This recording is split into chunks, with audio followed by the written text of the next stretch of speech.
This is Killer Innovations, a show about ideas, creativity, and how you can innovate. Welcome to the Innovator's Garage, where you learn to create your next game-changing killer innovation. Welcome to this week's Killer Innovations. I'm your host, Phil McKinney. Welcome back. We are here in the studio. Been providing you a few updates on what's been going on here at the show most recently. We've got some interesting guests all lined up in the queue, so you're not going to want to miss that. We also are recently announced the launch of the Innovators Community. So go check that out over at theinnovators.community. You can find out more about it, get you an opportunity to kind of plug in with all the innovators that are listeners and followers of the show and of the podcast. As you know, we're in season 13 now, been around doing this for a little bit of time. So hop on over there, get a chance to be part of the community and share your own expertise, but also find people that you can plug into. So with today's guest, this is kind of going back to my hometown. I grew up in Chicago, as many of you know. My original major was architecture, got smart, switched to engineering, computer science. But grew up in Chicago and have always been a hometown boy. Yes, I am a White Sox fan. Some of you who've met me out in public know that I always have my White Sox hat on. Don't have it on here in the studio today. But today we have a special guest from Chicago, from an organization that I hope many of you have heard about. If not, you're going to hear about it today.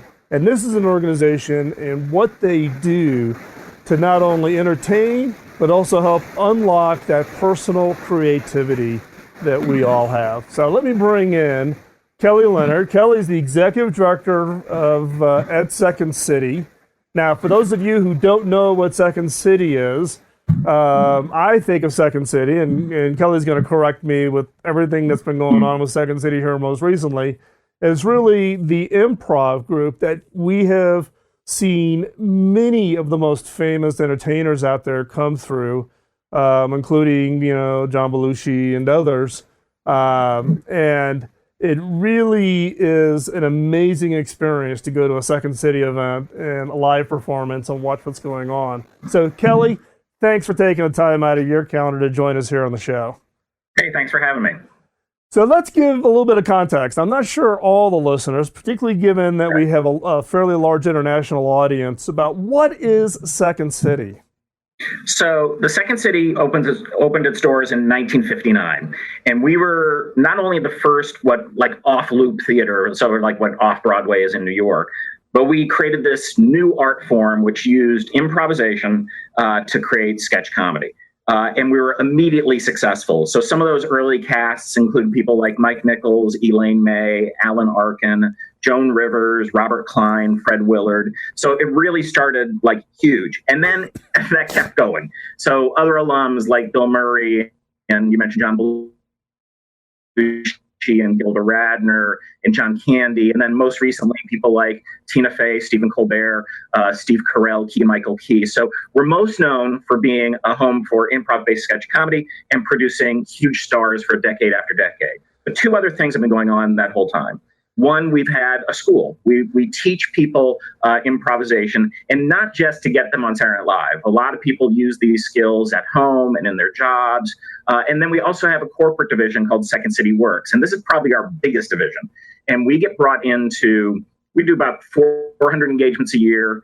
This year, we're trending more like 450 engagements with Fortune 1000 companies to unlock creativity and innovation inside teams, to use comedy as a communication skill. There's a whole suite of skills that improvisation teaches someone that is becoming increasingly relevant, which is surprising given the fact we're an almost 60-year-old institution.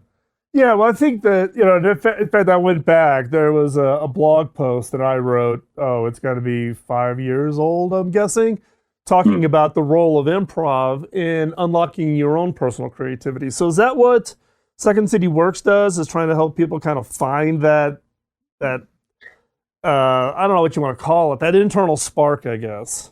Yeah, I mean, we work with individuals and teams, across a variety of platforms. But, the thing is, this is all just human being stuff. We put up these, sort of constructs like business and wellness and personal life, and all of it is just human beings working with other human beings. And what the founders of Second City discovered quite keenly is that human beings are not naturally good at working with other human beings. So well before, behavioral economics showed us that people behave irrationally, these guys kind of knew it. And so improv skills are all about getting people to focus and listen, giving people kind of like human being nudges that allow them to be more collaborative, more creative, more aware of what's going on in a room. And this is stuff that we've honed not just on stage or in the classroom, but because we've been working with corporate audiences for decades now, we've really fine-tuned the application as it can be used in business. And so in this case, one of the skills I see in improv that is very much lacking in the business world is what some refer to as active listening, right? Yeah. Versus the passive listening. You're thinking about your answer without really thinking about or listening to what the actual other person is actually saying. Does that play into it then? Oh, completely. So we wildly overestimate our ability to perceive what's going on in a room. We think we're catching everything. And what we know, and science shows us this over and over again, that people need practice in listening and in focus. And if they don't have that, they're missing a lot. So I'll give you an example. One of the exercises that we bring into a business is we'll get two people paired up to have a conversation, and there's a rule. And the rule is that each person needs to start their sentence as part of their conversation with the last word the other person said. And what this does is really force people to listen to the end of sentences. And you discover a couple things right away. You discover that it's hard. You discover that people are not used to this and it's uncomfortable, that they have to maybe take a moment to think before they respond. And then as we unpack the exercise the first time we do it, we say, yeah, well, this is the problem is you're usually stopping to listen about halfway through in order to think of the thing that you want to say. And when we're improvising on a stage, making something of this, you can't afford to listen to the end of someone. There might be crucial information coming at you. It is no different in life, and it is no different in business. And this exercise really brings that to home for our participants. Yeah, I think it is one of those things, right? Because we all think we're good listeners, right? But in reality, when you all of a sudden are realizing that you've daydreamed off on something and really not have even caught what the person said, we kind of get reminded of it all the time. It's a lot harder than people think. It is, and it's even worse now because of our addiction to digital devices. I mean, now that we've got these phones that are like hip flasks in our pocket. I was talking to Adam Alter, who's a psych professor at NYU. He just wrote this great book called Irresistible. And his research shows that simply having a phone on a desk, even if it's upside down, not facing up, limits our ability to communicate. And he also, it's a great exercise. He goes, all right, right now, if your feet are on the ground, can you reach your phone? So I ask everyone who's listening to this, do that. Are your feet on the ground? Can you reach your phone? I will bet you 95% of the people listening to this right now can reach their phone. That's not healthy. So, part of the problem is, I think, is also a little bit of this digital addiction problem, right? Of, we get that endorphin hit every time we get a Facebook like or an inbound email or something. Yeah. And we get to this interruption-driven kind of society. But there's also this bunch of research that's out there around this whole the issue of interruptions impacting that creativity side of it. Mm-hmm. So, hey, we're going to take... Absolutely. So the neuroscience is very clear on this. Instant messaging. Yep. And, instant messaging is a perfect example, right, of the, that need to feel like you got to respond. If someone sends you a message, you feel like, well, they're sitting there. It's like having a two-way conversation on a phone, right? Right. It's incredibly limiting to actual productive communication. So, one of the things about improvisation is it forces you to get away from your phone and forces you to interact with other human beings. And one of the reasons that people come out, so positive after an improvised experience is because actually that point of actual communication, having someone actually listen to you, releases a really great feeling in the brain and allows you to collaborate more successfully down the line.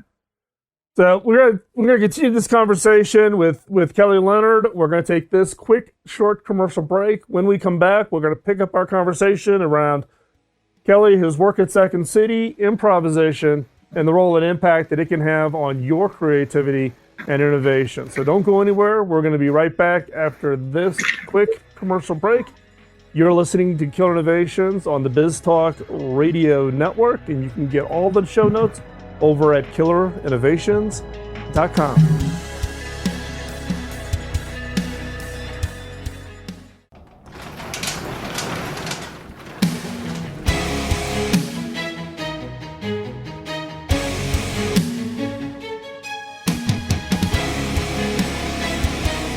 This is Killer Innovations, a show about ideas, creativity, and how you can innovate. Welcome to the Innovator's Garage, where you learn to create your next game-changing killer innovation. Welcome back to Killer Innovations. Before we get started, we need to jump in and give a quick shout out to one of our sponsors. In this case today, Zoom is sponsoring this segment of the show. Zoom has been a longtime sponsor here of Killer Innovations. They provide the video collaboration technologies that we use with our guests, but it's also something we use with our own teams. And in my day job as a CEO, and I have teams scattered out all over the world, being able to keep that team together, working better together no matter where they're at. I've used Zoom for my work in Rwanda, Africa, when I was in Sydney recently, New Zealand, Auckland, New Zealand. My regular trips to Beijing or Tokyo. Works everywhere in the world, works great. It's the best tool out there for staying connected. So check it out, killerinnovations.com/Zoom. You can get a free account, and that account will allow you to collaborate with up to 50, that's right, 50 participants. So you can run a webinar, you can bring them all together. You can bring your family together, maybe a better option than family reunions, which I just experienced, which is a whole different story. So check it out, killerinnovations.com/Zoom, and get your free account. Thanks.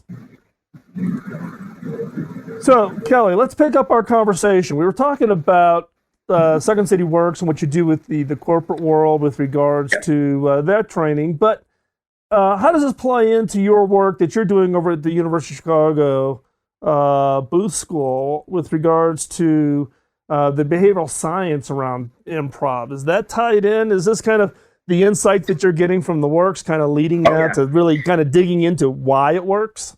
Exactly. So this is a really cool story.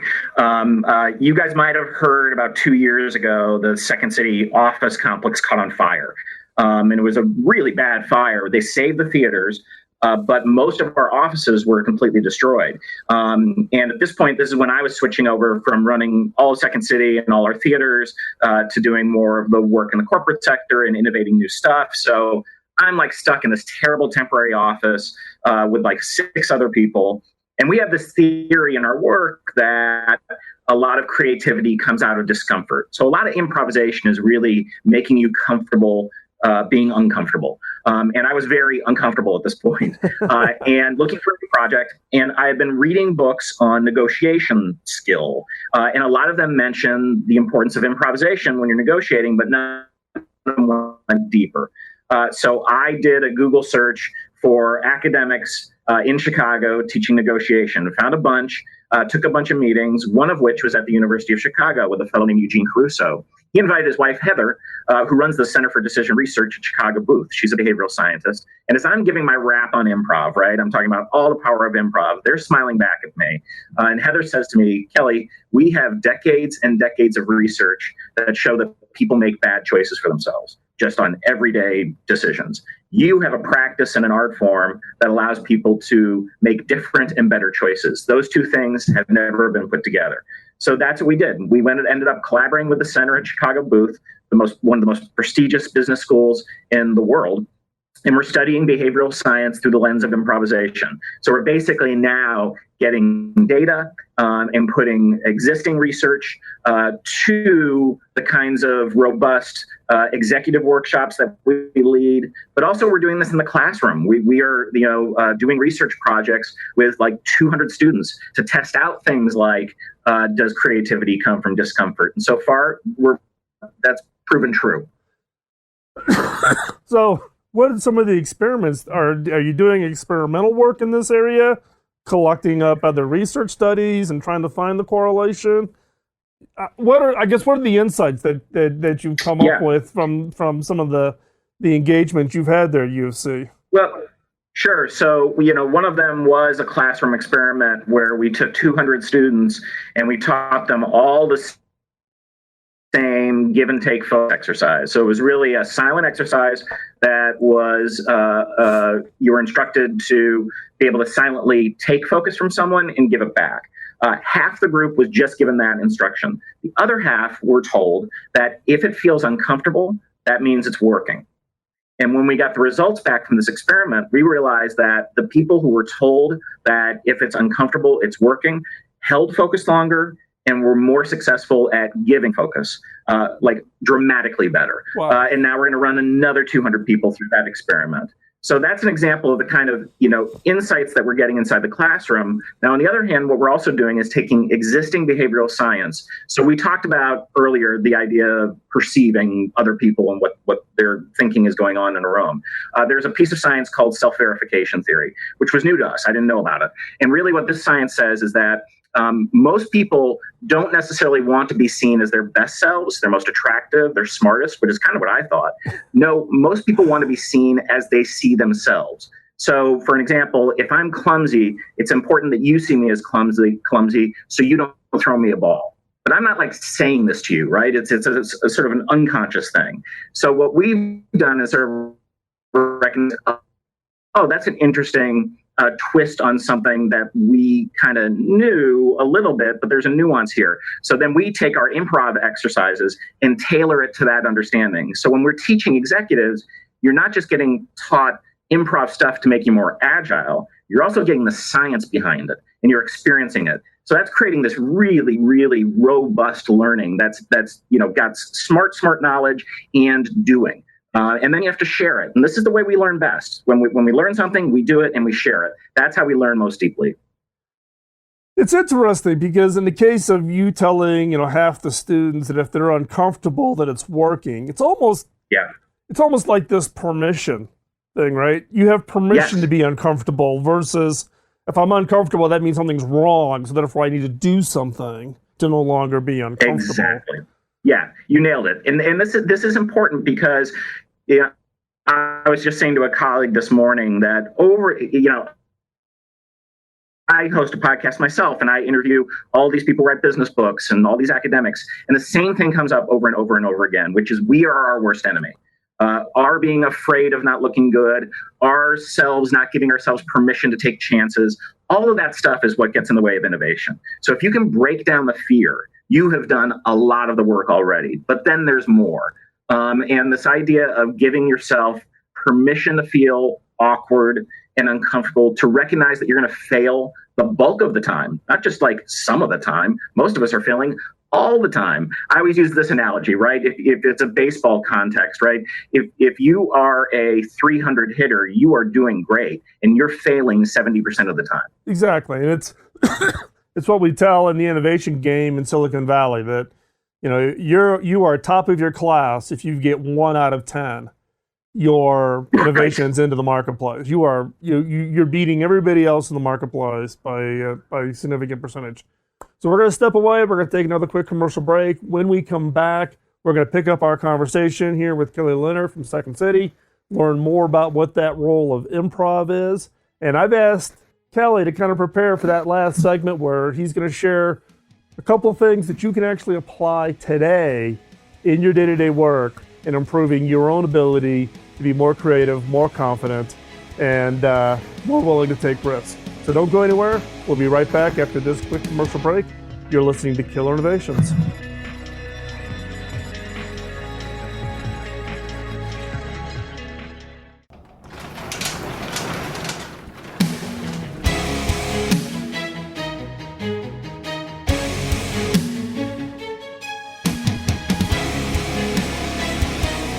This is Killer Innovations, a show about ideas, creativity, and how you can innovate. Welcome to the Innovator's Garage, where you learn to create your next game-changing killer innovation. Welcome back to Innovations. I'm your host, Phil McKinney. Before we jump back into the show, I need to do a quick shout out to one of our new sponsors, which is HP. Now, some of you may be thinking, hold on, Phil, you were the CTO at HP. Isn't this kind of inside baseball with the old company? And I'm like, well, yes, I was the CTO at HP. I retired in 2011.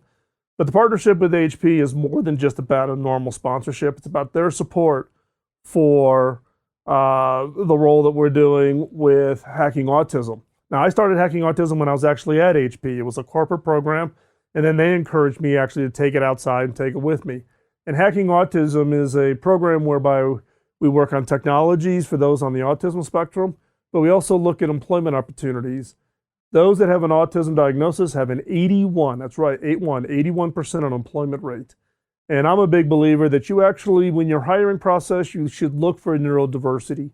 People look at opportunities and look at problems differently than you and the rest of your organization do. And so therefore, it actually creates a real spark to your innovation and creativity opportunities within your organization. So HP is sponsoring, and the money that they fund for that sponsorship actually frees up the dollars that we can apply to the nonprofit activities. So that is the motivator. But at the same time, HP does do great products. We're using, for instance, the new Z2 workstations to run the show. We have a new HP Slice here that we're actually running all of the Zoom collaboration on. And I am the proud owner of an EliteBook 360 laptop. Love it. So go check it out, killerinnovations.com/HP. You can see all the technologies that we are using now here in the studio from HP. And you can also see about opportunities to get some good deals. So again, killerinnovations.com/HP.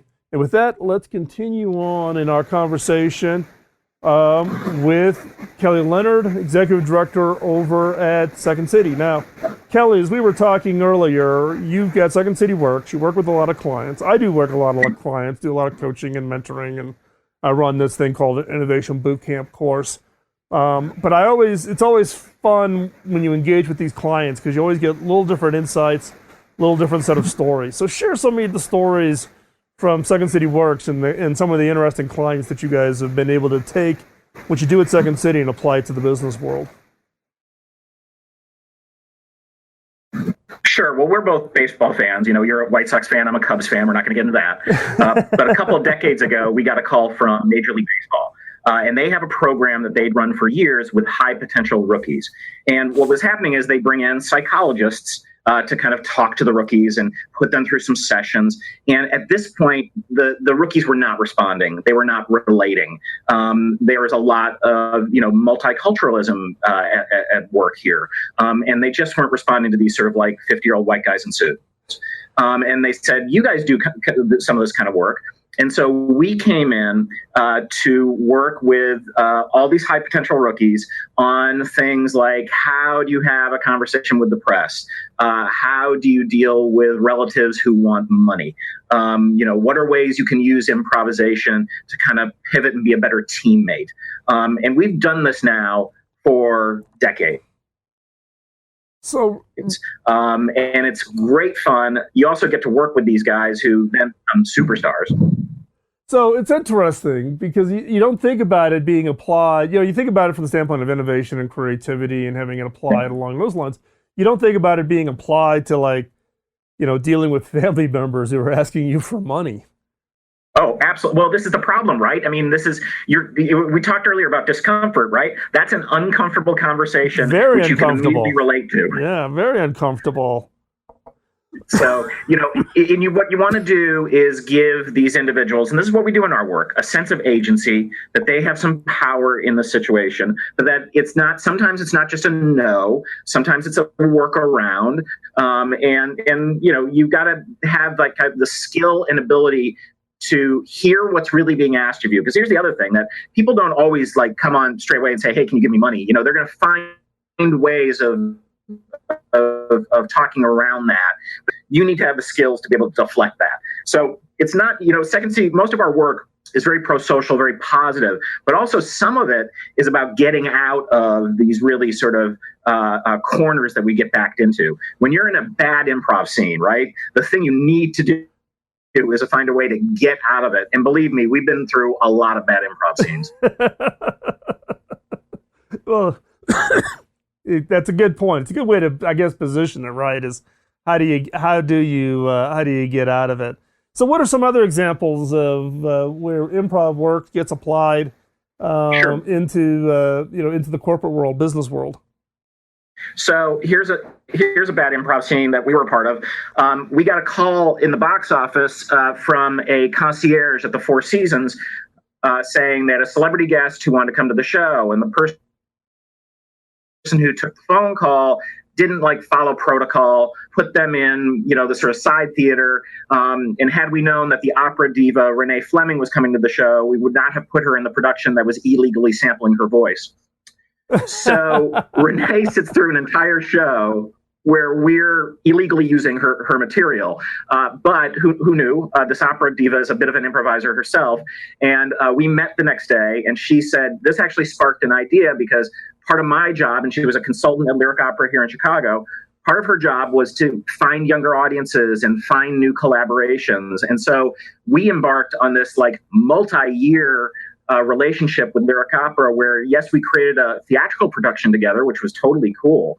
But what we also did was we started training young opera performers. We created videos for Lyric Opera to then reach out to find new audiences. So we really became embedded with them culturally because we needed to create this show together, but also as a business, sort of saying, look, you are an old business that's very different from ours, but you need the same things that we bring in, which is ways to reach and communicate with new audiences, ways to co-create with those audiences. So this has been a fantastic relationship that's developed over years that all started with a bad mistake. Well, that's the funny part, right? So here it was.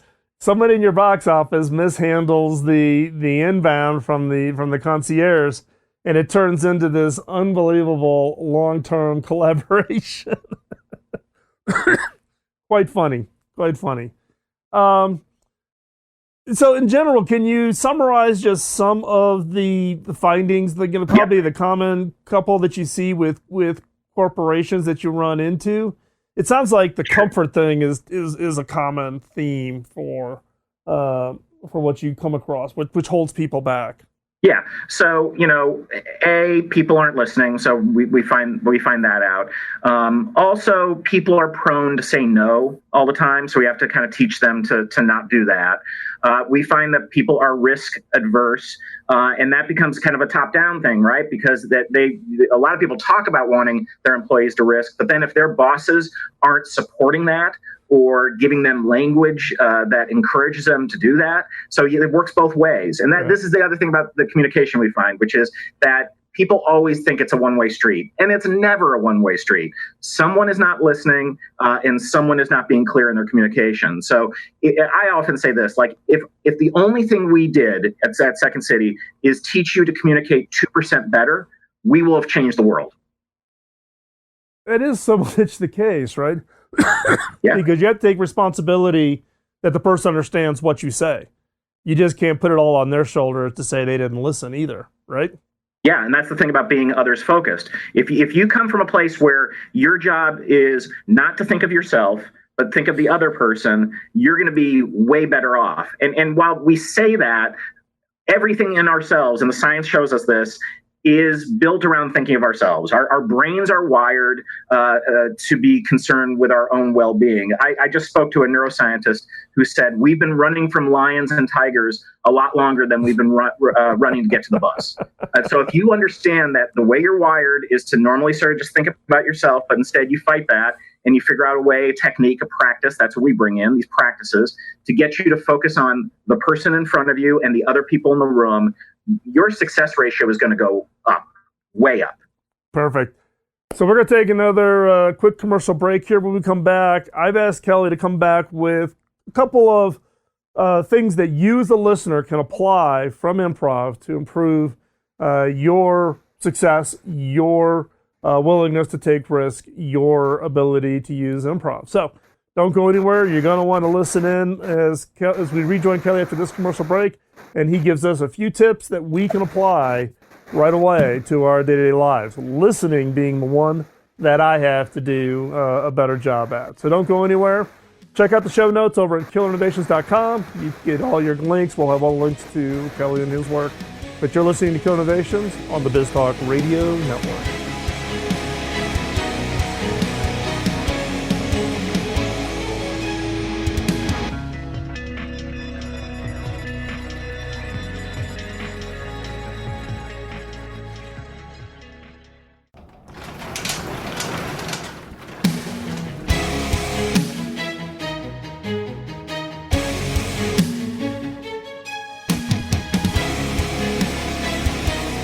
This is Killer Innovations, a show about ideas, creativity, and how you can innovate. Welcome to the Innovator's Garage, where you learn to create your next game-changing killer innovation.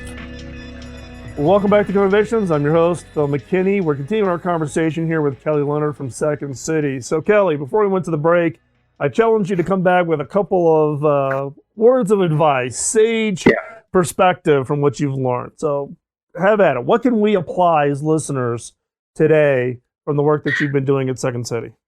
So I got two for you.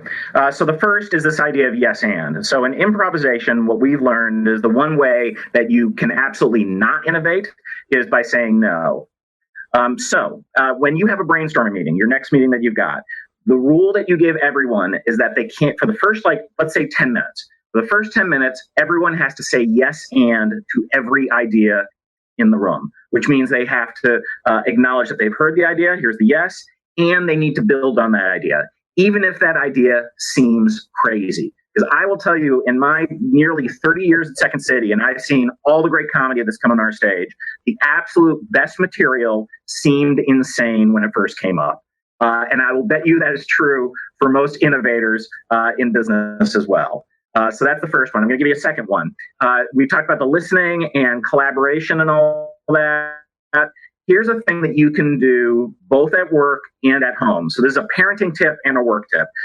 Is if you're having trouble communicating, you should play a game around a table called One Word Story. What you're doing is you're telling a story as a group, one word at a time. And what's great about this is it forces people to not try to run the conversation themselves. If they can only contribute one word, they have to listen to the word before, listen to the word after. They have to be additive. This drove my daughter nuts because she wanted to say hippopotamus, or she had some idea in her mind of a word she wanted to say, and she had to say the or an. And sometimes your job is just to say the or an. Oh, I can use this with my grandkids. This will be total. This will be total torture for them. That is actually that is. I've already come up with 5 ways to apply that just in the work world, just to make sure you listen. And you share the conversation. And you share the conversation, and you build the story. Whether you could use it as, I get called in a lot of time to do mission statements. How do you you can almost do the old ad libs. We are the best at underline, put an adjective in.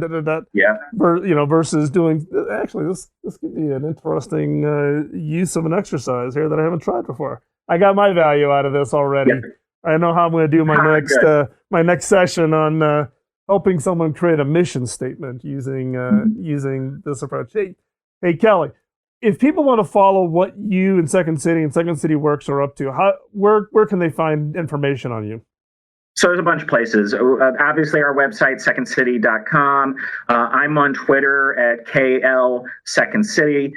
You can find us on LinkedIn. We're on all the different social media. Definitely check it out, because as these insights start to arise from our partnership with Chicago Booth, a lot of client cases, and there's so much interesting work we're doing, like in the healthcare space. We work with tech that, at worst, you're going to be entertained. Well, and also, I would encourage you that if you have a chance and you want to go see a Second City production, take the time, go see it. You will absolutely have a blast. Hey, talk a little bit. We got another minute or two here. Talk real quick about your book, which is Yes and Lessons from the Second City. You came out in 2015, but boy, it's been getting a lot of press. Oh yeah, no, and it's still going. They're keeping it in hardcover. This is a thing I learned. If a business book is successful, they don't put it in paperback right away. So no, it's a great. It's our first time we've ever sort of put this stuff down on paper, and we tell a lot of the stories like I've told today. But also we have an appendix of a list of games that you can actually take into your business. Also, I just yesterday got a copy of our Chinese edition that just came out. It's very interesting. The first translation, which are not cultures you think of as very unhierarchical, right? Not a lot of yes and going on over there, but there appears to be an interest in the younger community in that. It's perfect. So, hey, Kelly, appreciate the time and on your busy schedule, and love your work. And we'll keep track and maybe come back in about when it's appropriate and give us a quick update on what you're doing in Second City. Thanks for having me. Thanks. So let's wrap up this show today. We are getting ready to head out on the road. We're going to be traveling here for another couple of weeks or so. As you know, if you've been following go back and listen to the show on orphan innovations with my grandson, who's been recently diagnosed with West syndrome, which is an orphan diagnosis.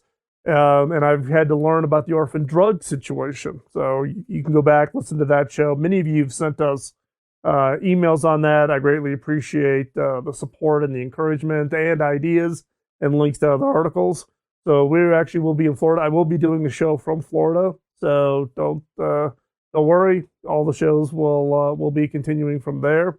And we also just recently announced the Innovators community, so you can go to theinnovators.community. It's a Slack community with online video collaboration that allows you to connect with the community of innovators that are part of the network here. So you can connect with, for instance, John Osborne, who most recently was the Chief Innovation Officer at Kroger Foods, and Seth Taylor at Stoshin up in Salt Lake City, and Woody Woodruff, myself, Mark Vericcioni, Kim McNicholas, who's been on the show many, many times. So you can connect not only with us, but everybody else that's part of the community. It's a way to bring innovators together. Because look, we are a little bit of a weird community. We kind of get looked at maybe a little strangely within our organizations.